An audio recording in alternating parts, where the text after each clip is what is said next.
ओम श्री हनुमते नमः। प्रिय भक्तगणों, आप सभी को मेरा प्रेम भरा प्रणाम।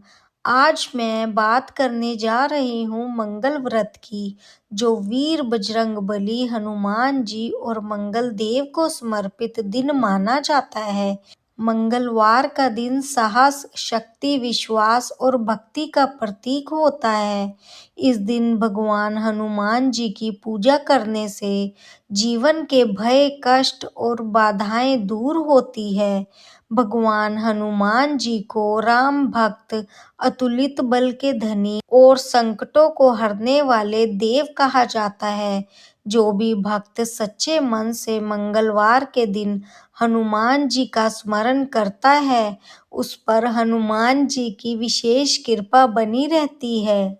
साथ ही मंगल देव की शांति से जीवन में साहस, आत्मविश्वास और स्थिरता आती है। मंगलवार का व्रत करने से रोग और भय दूर होते हैं, कर्ज और बाधाओं से मुक्ति मिलती है, मन में शक्ति और विश्वास बढ़ता है। आज की यह मंगलवार व्रत कथा हमें यह सिखाती है कि सच्ची भक्ति और विश्वास से भगवान अवश्य सहायता करते हैं। तो आइए अब श्रद्धा और भक्ति के साथ मंगलवार व्रत की पावन कथा का श्रवण करें। तो बोलिए पवन सुत हनुमान जी की जय, मंगल देव की जय। एक समय की बात है, नमश्राय तीर्थ में 8,000 मुनि एकत्रित होकर पुराणों के ज्ञाता श्री सूत जी महाराज से पूछने लगे, हे महामुनि, आपने हमें अनेक पुण्यों की कथा सुनाई है। अब आप कृपा करके हमें कोई ऐसी व्रत और कथा बताइए जिसे करने से संतान की प्राप्ति हो और मनुष्य के रोग शोक सभी दुख दूर हो जाए। क्योंकि युग में सभी जीवों की आयु बहुत कम है, फिर इस पर उन्हें रोग चिंता के कष्ट लगे रहते हैं। फिर श्री हरि के चरणों में वे अपना ध्यान कैसे लगा सकेंगे।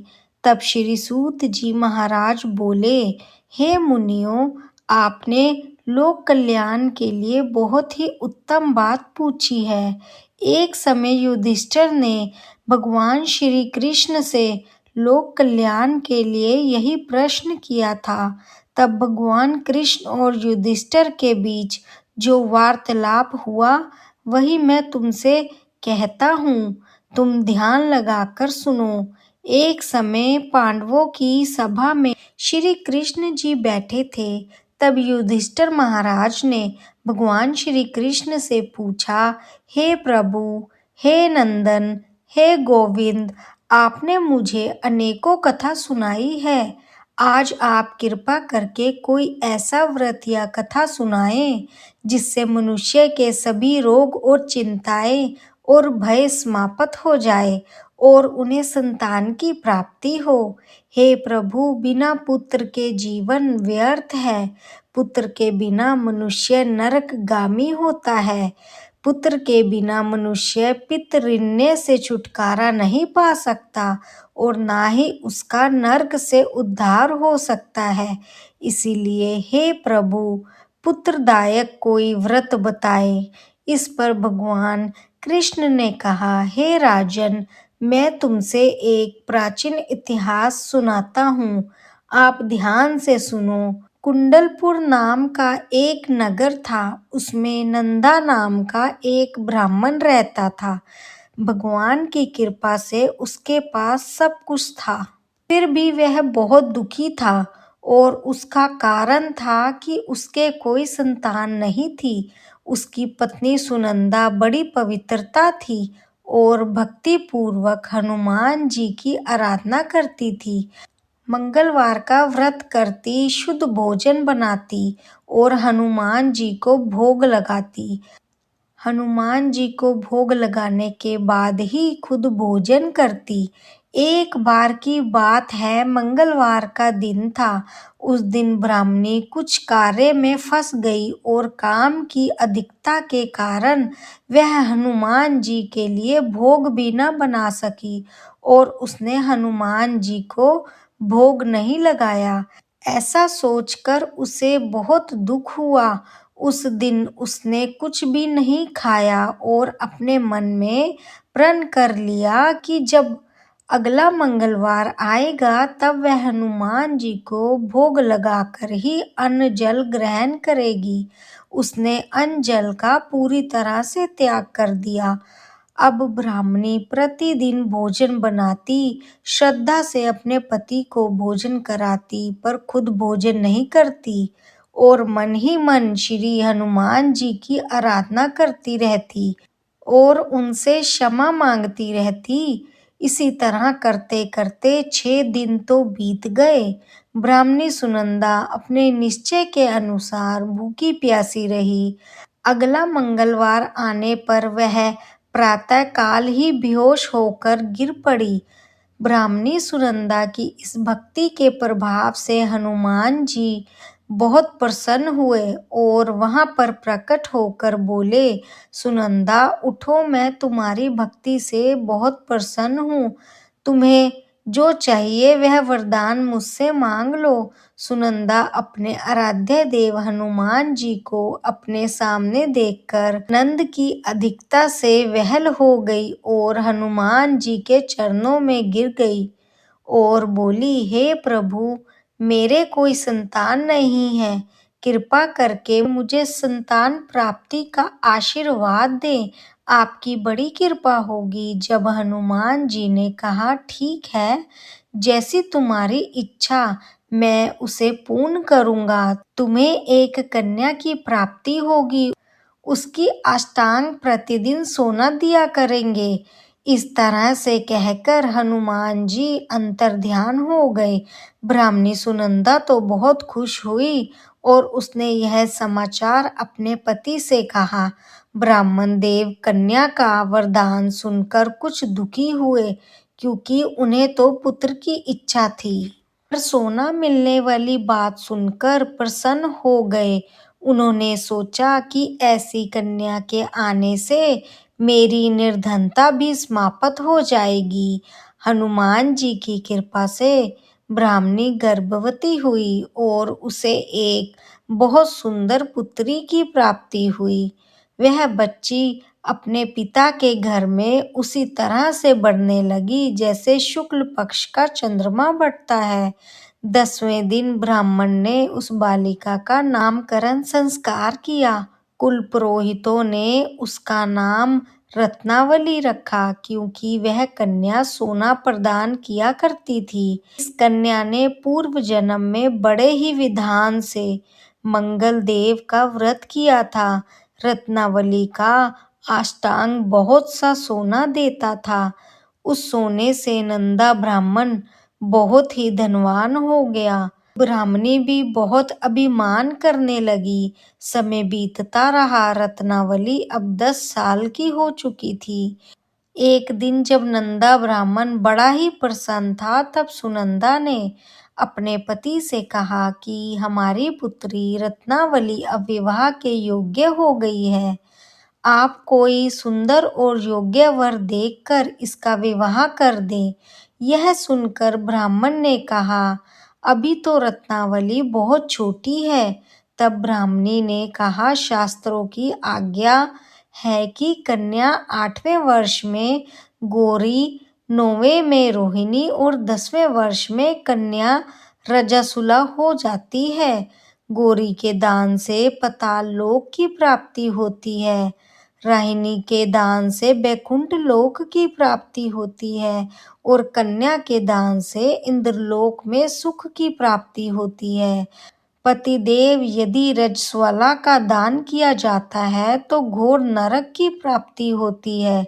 इस पर ब्राह्मण देव बोले कि अभी तो रत्नावली मात्र 10 वर्ष की है। मैंने तो 16 साल की कन्याओं का विवाह कराया है, अभी क्या जल्दी है। तब ब्राह्मणी सुनंदा बोली, आपको तो लोभ अधिक हो गया है। शास्त्रों में कहा गया है कि माता पिता और बड़ा भाई रजस्वला कन्या को देखते हैं तो नरक को जाते हैं। तब ब्राह्मण बोला, अच्छी बात है, मैं कल अवश्य ही योग्य वर की तलाश में अपने दूत भेजूंगा। दूसरे दिन ब्राह्मण ने अपने दूतों को बुलाया और आज्ञा दी, जैसे सुंदर मेरी कन्या है वैसे ही सुंदर वर उसके लिए तलाश करो। दूत अपने स्वामी की आज्ञा पाकर निकल पड़े। एक नगर में उन्होंने एक सुंदर लड़के को देखा। वह बालक एक ब्राह्मण परिवार का बहुत गुणवान पुत्र था और उसका नाम था सुमेश्वर। दूतों ने इस सुंदर और गुणवान ब्राह्मण पुत्र के बारे में अपने स्वामी को बताया। ब्राह्मण नंदा को भी सुमेश्वर बहुत अच्छा लगा। शुभ मुहूर्त में विधि पूर्वक कन्या का दान करके ब्राह्मण ब्राह्मणी संतुष्ट हुए, परंतु ब्राह्मण के मन में तो लोभ हुआ था। उसने कन्या दान तो कर दिया, पर वह बहुत दुखी था। उसने विचार किया कि अब रत्नावली यहाँ से चली जाएगी। मुझे तो सोना मिलता था, वह अब मिलेगा नहीं। मेरे पास जो धन था कुछ उसके विवाह में खर्च हो गया और जो बचा है कुछ दिनों में यह भी खत्म हो जाएगा। मैंने तो इसका विवाह करके बहुत बड़ी भूल कर दी। अब कोई ऐसा उपाय हो कि रत्नावली मेरे घर में ही रहे, अपने ससुराल ना जाए। लोभ रूपी राक्षस ब्राह्मण के मस्तिष्क पर छाता जा रहा था। रात भर में उसने अपनी शैया पर बेचैनी से करवटें बदलते बदलते एक बड़ा ही क्रूर निर्णय लिया।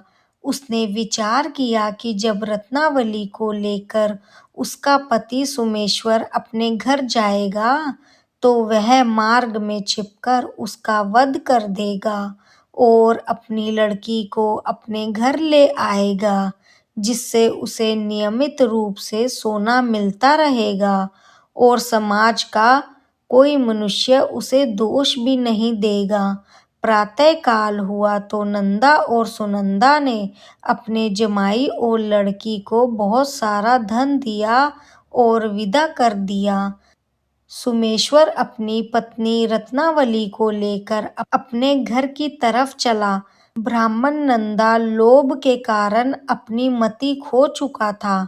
पाप पुण्य का उसे विचार न रहा।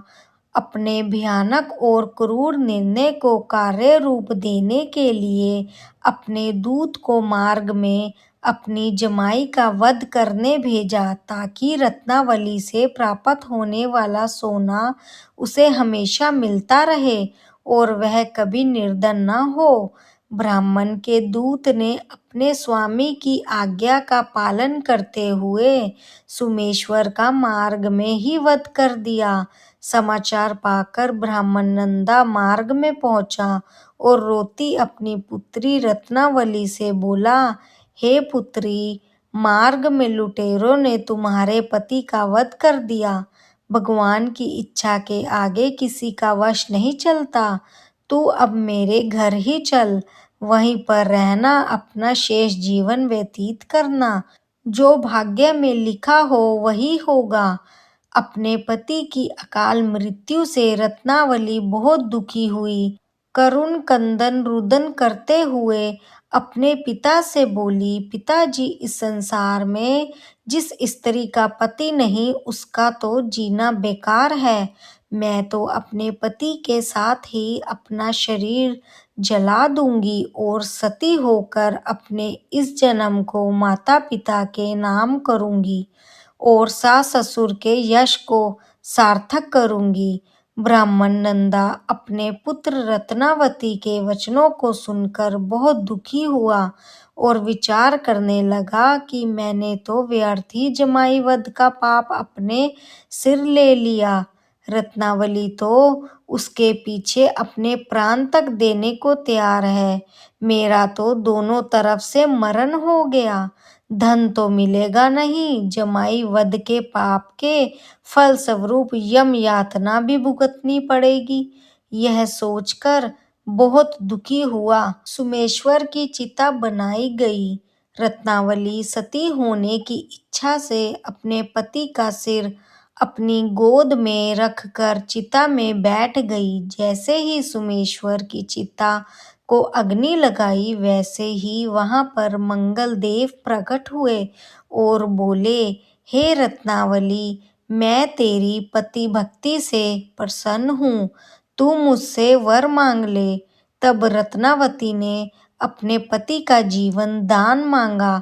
तब मंगल देव बोले, रत्नावली, तेरा पति अजर अमर है, यह महाविद्वान होगा, और इसके अतिरिक्त तेरी और भी कोई इच्छा हो तो मुझसे मांग ले। तब वह बोली, हे ग्रहों के स्वामी, यदि आप मुझ पर प्रसन्न हो तो मुझे वरदान दीजिए कि जो भी मनुष्य मंगलवार के दिन प्रातः काल लाल पुष्प लाल चंदन से पूजा करके आपका स्मरण करेगा, उसको कोई रोग व्याधि नहीं होगी, सर्वजनों से वियोग नहीं होगा, सर्प अग्नि और शत्रुओं का भय नहीं होगा। जो भी स्त्री मंगलवार का व्रत करेगी वह विधवा नहीं होगी। तब मंगल देव ने तथास्तु कहा और अंतर्ध्यान हो गए। सोमेश्वर मंगल देव की कृपा से जीवित हो गया। रत्नावली अपने पति को पुनः प्राप्त करके बहुत प्रसन्न हुई और मंगल देव का व्रत करके प्रत्येक मंगलवार को व्रत करती। मंगल देव की कृपा से इस लोक में सभी सुखों को भोग कर अंत में अपने पति के साथ स्वर्ग को गई। कथा यहीं पे समाप्त होती है। वो प्रेम से बोलिए मंगल भगवान की जय, पवन सुत हनुमान जी की जय। जय श्री राम। हर हर महादेव।